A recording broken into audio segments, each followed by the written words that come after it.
So all of you in this group are of Hispanic or Latino backgrounds. By a show of fingers, between those two terms, Hispanic or Latino, who prefers to be called Hispanic?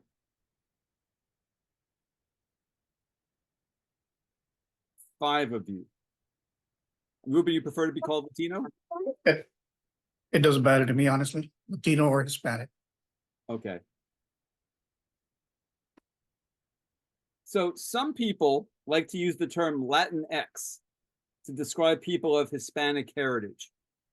By a show of fingers, who's heard that term? Who's heard the term Latinx?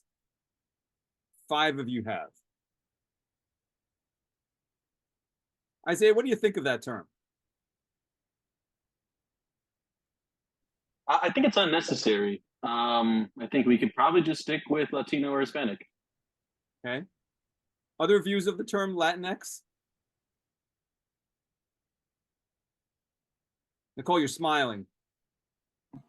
I disagree with Isaiah. It's unnecessary. Okay. Are any of you offended by the term? No? So it's just unnecessary. It's not offensive.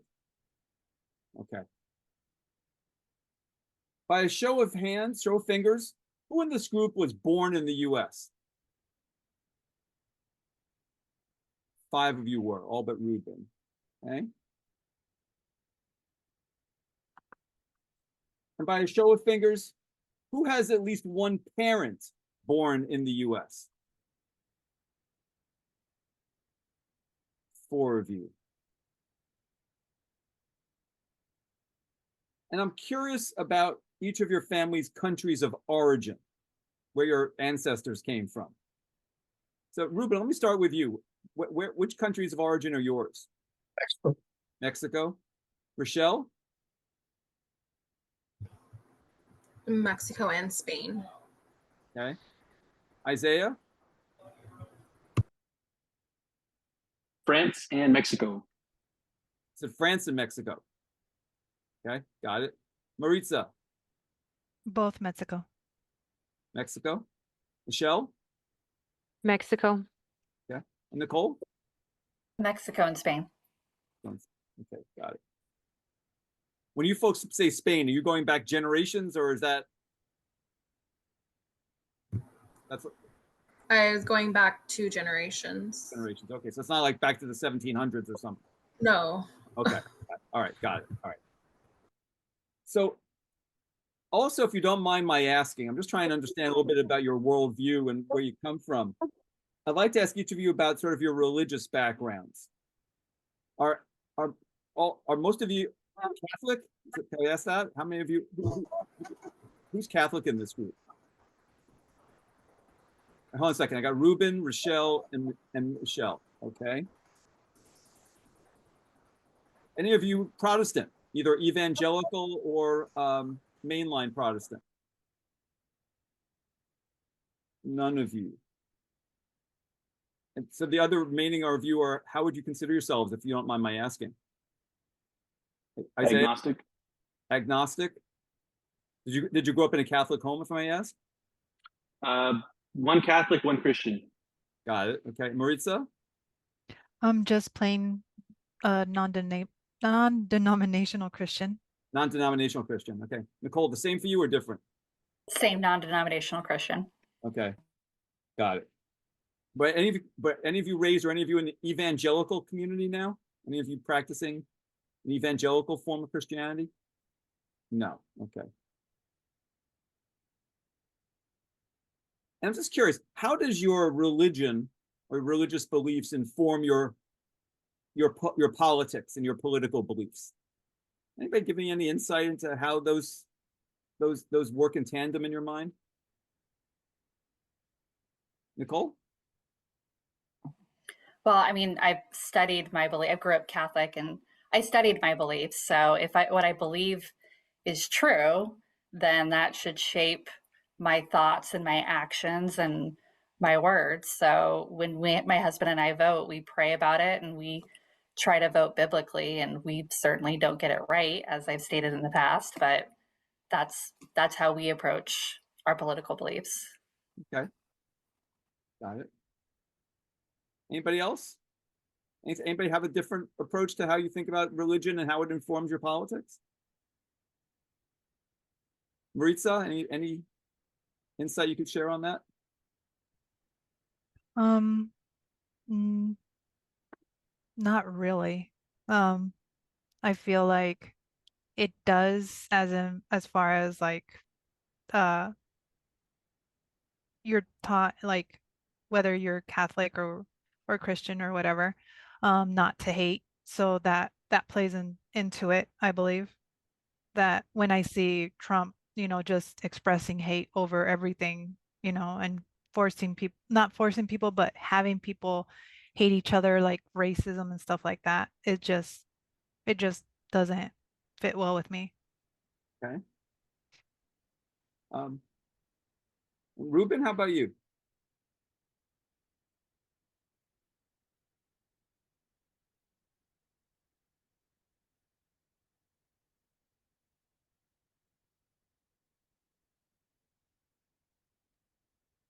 All right, can you hear me now? Yep.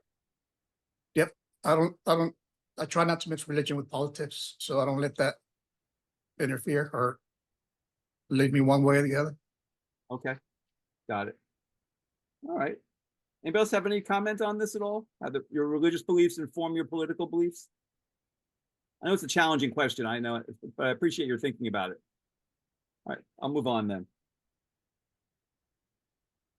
By a show of fingers, who feels as though the Biden campaign is paying a lot of attention to you and the Hispanic community in Arizona? Any of you feeling like the Biden campaign is specifically focusing a lot of attention on the Hispanic community in Arizona? I'll take that as a no. None of you feel that way. Okay. By a show of fingers, who feels as though the Trump campaign is paying a lot of attention to you and the Hispanic community in Arizona? Any of you feel like the Trump campaign has been paying a lot of attention to you and your community? I'm talking about your community. I'm talking about the Hispanic community. I'll take that as a no. So Cindy is going to now show you a small segment from a video produced by the Kennedy campaign. About 45 seconds. I just want you to listen to it. It's an excerpt of a longer video that runs about, I think, 8 or 9 minutes.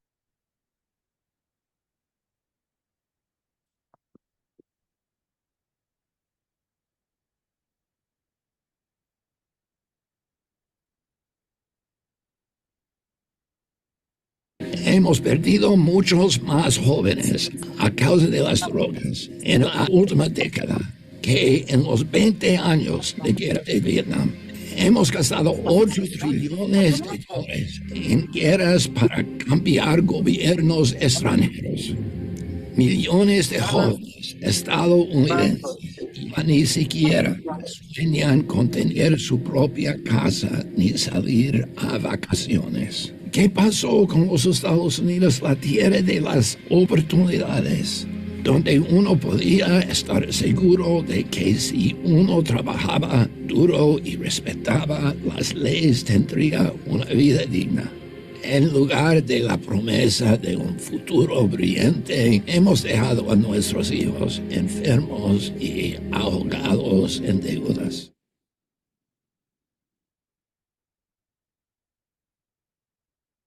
By a show of fingers, who would say that it matters to you that Kennedy speaks fluent Spanish? That all, in any way, have any impact on how you see him? Any of you? I think it's nice. I'm like, he's trying to connect with different communities. So I was like, oh, that's nice. I mean, obviously he's not fluent. You can tell he has an accent, but I mean, that's the point he's trying. So I thought it was nice. Okay. Anybody else have a positive or negative reaction one way or the other than Rochelle? Hold on a second. Ruben, go ahead. I'm sorry, you're muted again. We had some background noise, Ruben. We had to mute you. I'm sorry.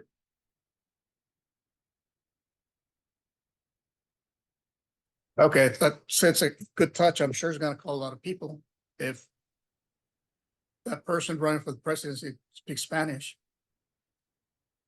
I'm sorry, say that part again. I missed the first part of it. I said, I'm sure it's gonna react with a lot of people if the running president speaks the language, speaks Spanish. Got it. Thank you. You know what? I think it's my fan. I'm gonna turn that off. All right, great. Thank you. Michelle? If I look at that clip alone, it just doesn't seem genuine. Like he's learned a lot of Spanish for that alone. In order to seem like he had genuinely has an interest in the Hispanic community, I'd love to see him conversing with people and, in real situations, which I think would go a long way because, more Hispanic people would have faith that, there's communication there between him and the people. Okay. So the fact that he basically is just reading something as opposed to conversing, it's not as powerful as if he actually spoke to them one-on-one or spoke to them in a group. It makes me question if he truly knows Spanish, if he's fluent. Okay, got it. All right. How many of you have the same doubt that Michelle has? That maybe he can read it off a teleprompter, but he might not be able to actually speak it. Show of fingers. Who has the same doubt? So 4 of you in total. Michelle too. Okay, 5 of you. All right, I want to spend a little time. I hope you're okay with my asking this about your backgrounds. So all of you in this group are from Hispanic or Latino backgrounds. By a show of fingers, between those two terms, Hispanic or Latino, does anybody prefer to be Hispanic or called Hispanic? Do you have a preference for that term over Latino? Let me ask it this way. Who prefers generally to be referred to as Hispanic? Show of fingers. Who prefers to be referred to as Hispanic? Sure. One of you does. Who prefers to be referred to as Latino? One of you. And the other 4 of you, either? Doesn't matter? Preference. Doesn't matter. No preference. No preference. No preference. Okay. So some people like to use the term Latinx to describe people of Hispanic heritage. By a show of fingers, who's heard of that term, Latinx? 5 of you. Okay. Enrique, what do you think of that term? I think it's disrespectful to the Spanish language, honestly. Disrespectful to the language. I mean, because that in Spanish, you apply masculine and feminine ending to a word, certain words. Now you're telling me the way I speak Spanish, the way it's historically been done, it's wrong. So it's offensive to me. Okay. What about the rest of you? What do you think of the term Latinx? Sonia, what do you make of it? I mean, I've heard it thrown around, but I honestly don't know like the definition behind it. Okay. So at this point, I don't really have an opinion on it. But I mean, me personally, I don't mind being called Hispanic or Latina but I'd like to find out what Latinx means. Okay. Annie, what's your reaction to Latinx? I genuinely could care less. I know that a lot of people, at least that I know, they think it's dumb. It's at the end of the day, most people that I speak to happen to be Latino, and they just think it's useless. It's just common sense to call someone Latino. I'm pretty sure most people, at least Latinos or Latinas, don't get offended. I just think it's useless. I mean, go all out if you want to call people Latinx, if you want to be respectful. I just could care less. Okay. Kasai, what do you make of it? I don't really have much of opinion on it. I don't Got it. care. Melissa? I also don't have much of opinion. I just know it's more for like reference to like a like a gender neutral. So for me, like I said, I don't, it doesn't bother me what I'm referred to as. I really don't feel like my skin or my heritage describes who I am. Okay. Got it. Thank you. By a show of fingers, who in this group was born in the US? All but Enrique. Okay. 5 of you. By a show of fingers, who has at least one parent born in the US? 4 of you, okay? So I'm curious about each of your family's countries of origin. So I'm talking about parents, grandparents, not going back 100 years, but like, people you could conceivably could have known yourself personally. So, Kristen, what about you? What is your country's family of what is your family's country of origin? Mexico. Okay. Thanks. Manny? My dad's Guatemalan and my mom's Mexican.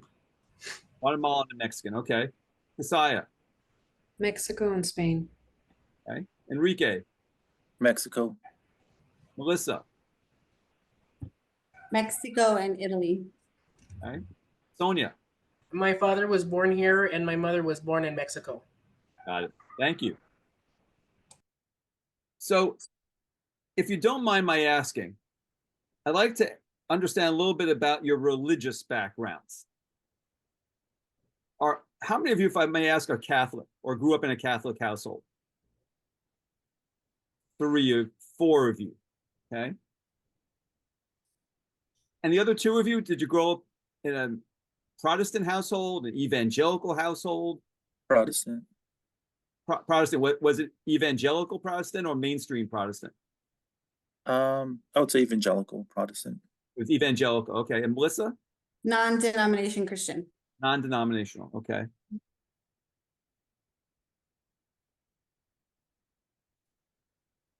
So if you're willing to talk to me about it just for a minute, I'm not going into a lot of depth about this.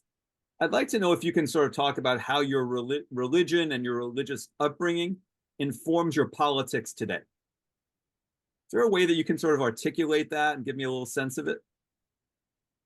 Anybody who's willing to share that? Enrique?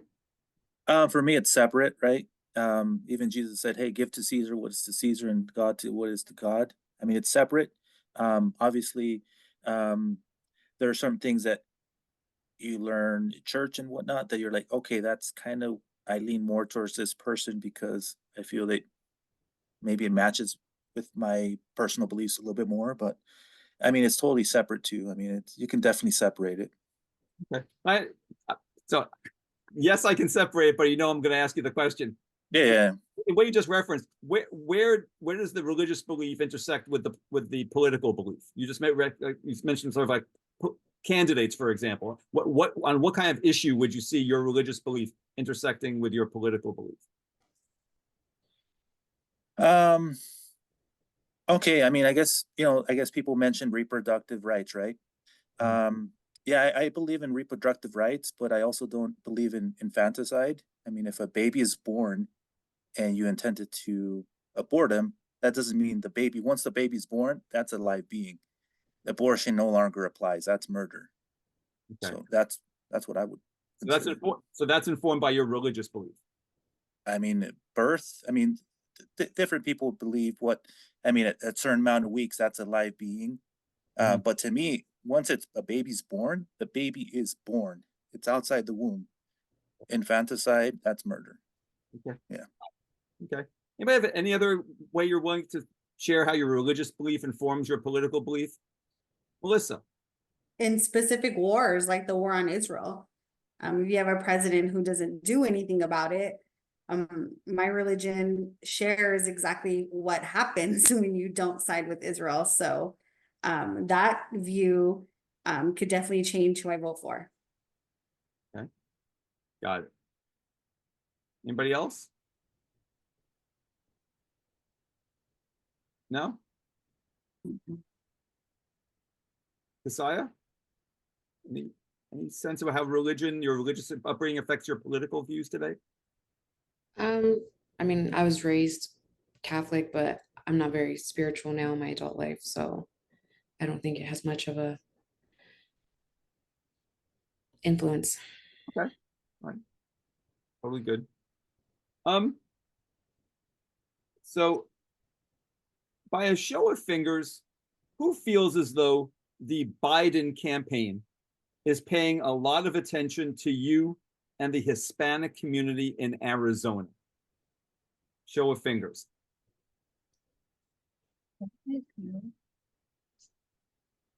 So Manny, in what ways?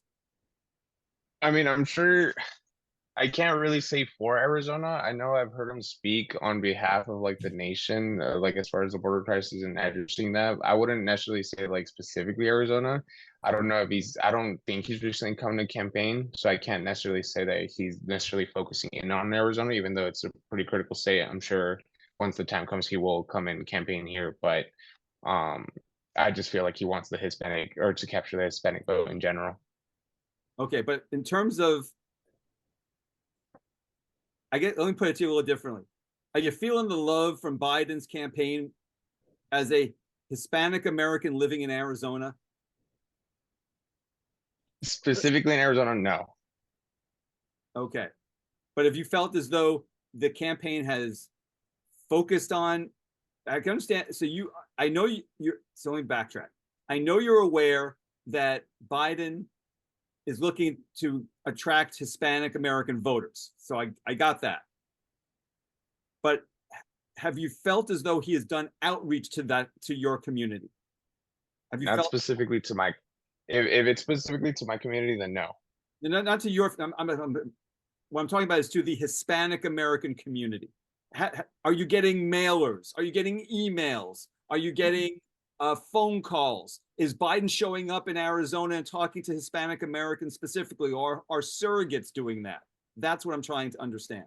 I see. Then I would probably say no then. Okay, got it. Same question about the Trump campaign. Anybody seeing outreach from the Trump campaign, Trump himself, specifically targeting the Hispanic community in Arizona? The way I just described for the Biden team, surrogates coming talking to you at civic organizations, mailers, phone calls, emails, text messages, basing any of that from the Trump campaign directed at you as Hispanic Americans living in Arizona? None of it. No. So I want to show you a small segment from a video produced by the RFK Jr. campaign. It comes from about 8-minute video or so. This runs about 45 seconds. Just want to get your quick reaction to it. It's kind of in the middle of the video.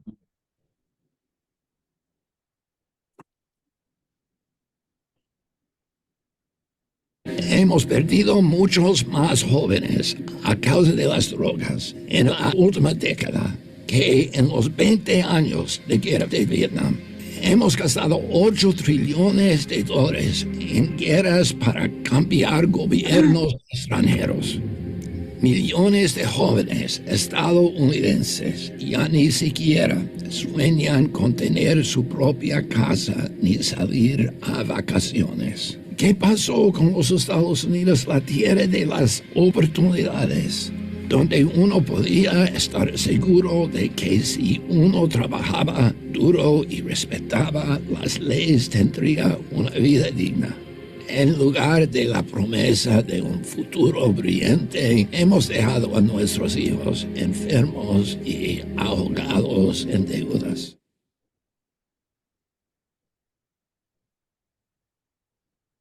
By a show of fingers, who would say that it matters to you that Kennedy speaks fluent Spanish? Oh, that's pretty.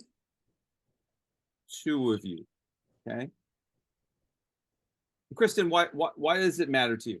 I think that anybody who takes the time to learn a different language to communicate with other people, other non-English people, is impressive to me. That matters. And the fact that he took his campaign to, well, I don't know if that's his campaign or what that is, but that to reach out, to have an outreach, that matters to me. Okay. Enrique, why? Shows that he cares, he's interested. He likes to learn, right? So. By a show of fingers, do any of you have doubts that he can actually speak Spanish and isn't just reading this off a teleprompter? Anybody have that doubt after watching that? Show of fingers. Kasai, you're smiling. Are you? I don't know. I thought that was a funny question. Okay. No, I just did another focus group where 5 of the 6 people told me they doubted that he could actually speak Spanish. So I was wondering whether you guys felt the same way. No, he's a He was Kennedy. pretty fluent. He didn't look like if he did, then he really rehearsed that because it sold. Okay, got it. So none of you doubt after hearing that he can actually speak Spanish. Okay. How many of you think it would be more effective if you saw him conversing with people in Spanish as opposed to speaking from a teleprompter? Any of you think that that would be a more persuasive way of showing his engagement with the language? Show of fingers. We think that would be more engaging. All right, so most of you. Okay, thank you.